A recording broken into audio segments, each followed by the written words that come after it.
bili sa loob, tapos punta ka dito sa labas. So enjoy the view. Grabe. Wow!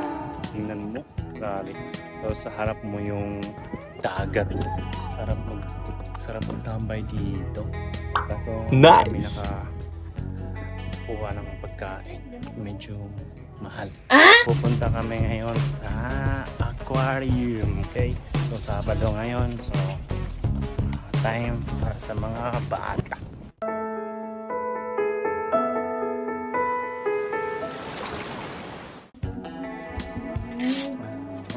Okay. Okay.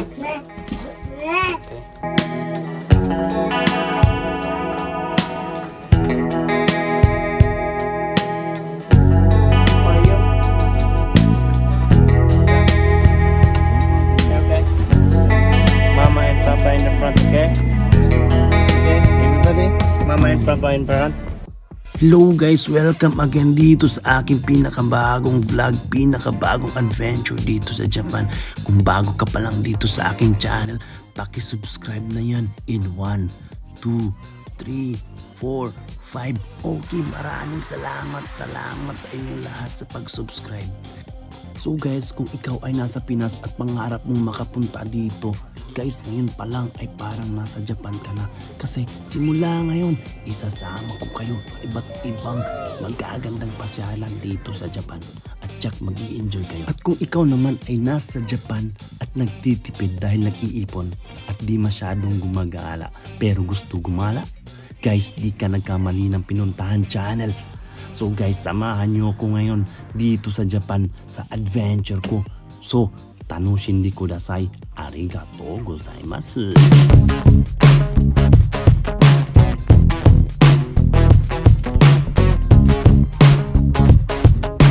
Buti na lang kahit Sabado walang traffic. Bakit kaya? Tokyo na no ni nande juitai shite no? What do you think, Maika? でも土曜日でしょ?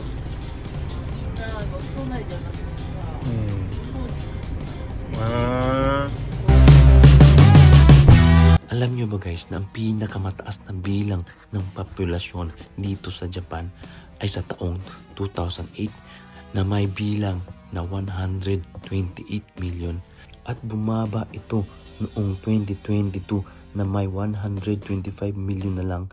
At dahil sa pagbaba ng population rate ng kapakanakan at pagbabago ng pamumuhay kung saan ang populasyon ng bansang Japan ay inaasahang bababa sa 63 million pagsapit ng year 2100. Kaya binigyang diin ng gobyerno ang paglakas ng ekonomiya sa pamamagitan sa pagtaas ng produktibidad sa paggawa at higit na pagtanggap sa mga dayuhang manggagawa. So guys, andito ngayon sa Kasai Rinkai Koen dito sa Tokyo. So, pasok tayo.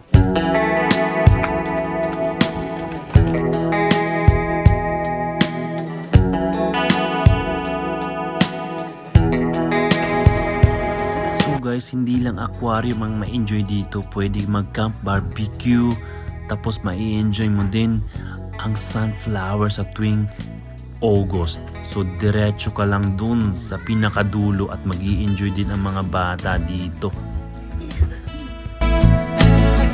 Ngayon sa aquarium sa entrance. Mainit. Everybody's okay?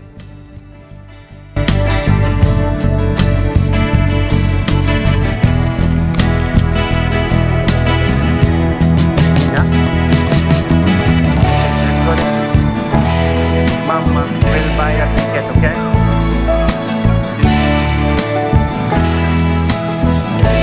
Lalagay lang namin itong BB card dito kasi pabigat siya. So, marunong naman lumakad ko si Bingo. Kaya naglalakad kami lahat. Get the ticket for 700 ang adult. Libre po ang mga bata. So, 4 na bata yung libre. 700, 1,500. Okay? So, let's go. Kami sa loob ng aquarium. Okay.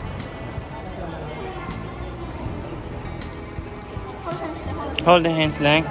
Papa, papa.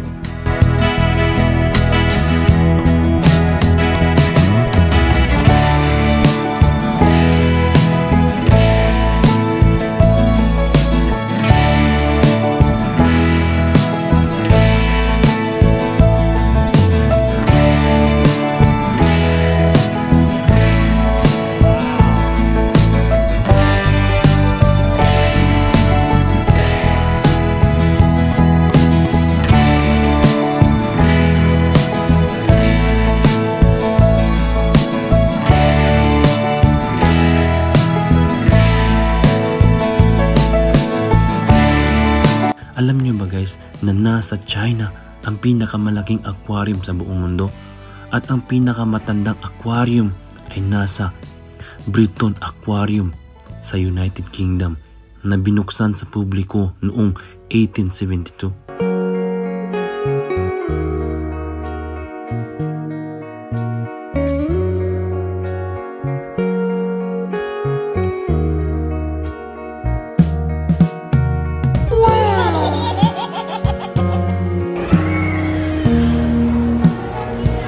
At ang pinakamalaking aquarium sa Japan ay ang Okinawa Chiraomi Aquarium. Ito ay kinukonsiderang isa sa pinakamalaki at isa sa pinaka-the best aquarium sa buong mundo. Dahil ang tangke nito ay may lamang dambuhalang whale shark. At mayroon itong total 710 total of species marine life.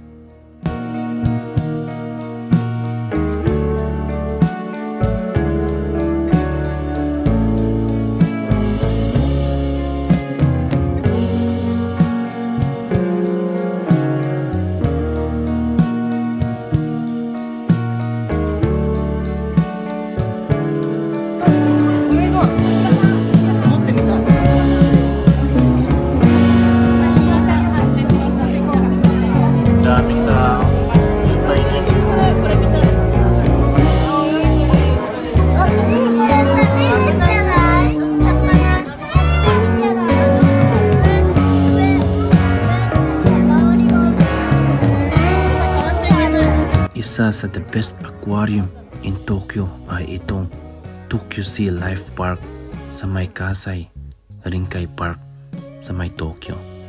Ito po ay nagsasara tuwing Miyerkules.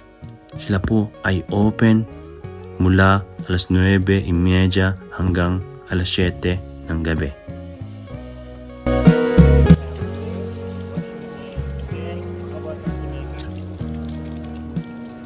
Wash your hands, okay? Okay. Let's go.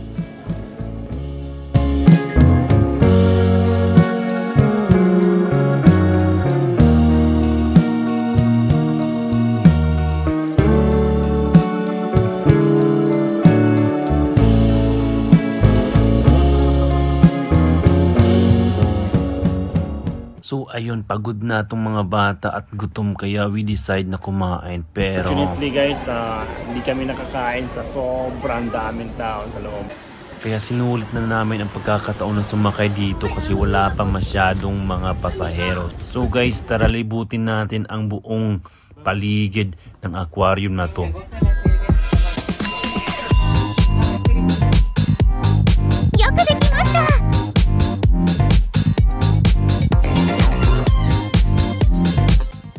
So ito guys yung matatanaw mo doon mula sa loob ng aquarium. Napakaganda, napaka-presko, ang sarap mamingwit. So, tara guys, mamingwit tayo. Tingnan natin kung may namingwit ba. Siguro nangunguha ng ano yan, mga shells. Saka pwedeng mag-camp dito. Grabe, ang sarap siguro, napaka-relaxing dito. Sa susunod, pupunta ako dito para mag-camp. So guys, this is the end of the video. So salamat sa panonood guys. So sa mga hindi pa nakapag-subscribe, please subscribe my channel. So guys, maraming salamat sa inyo guys. At kita-kits tayo sa susunod kong vlog adventure. Guys, God bless you all. Maraming salamat talaga.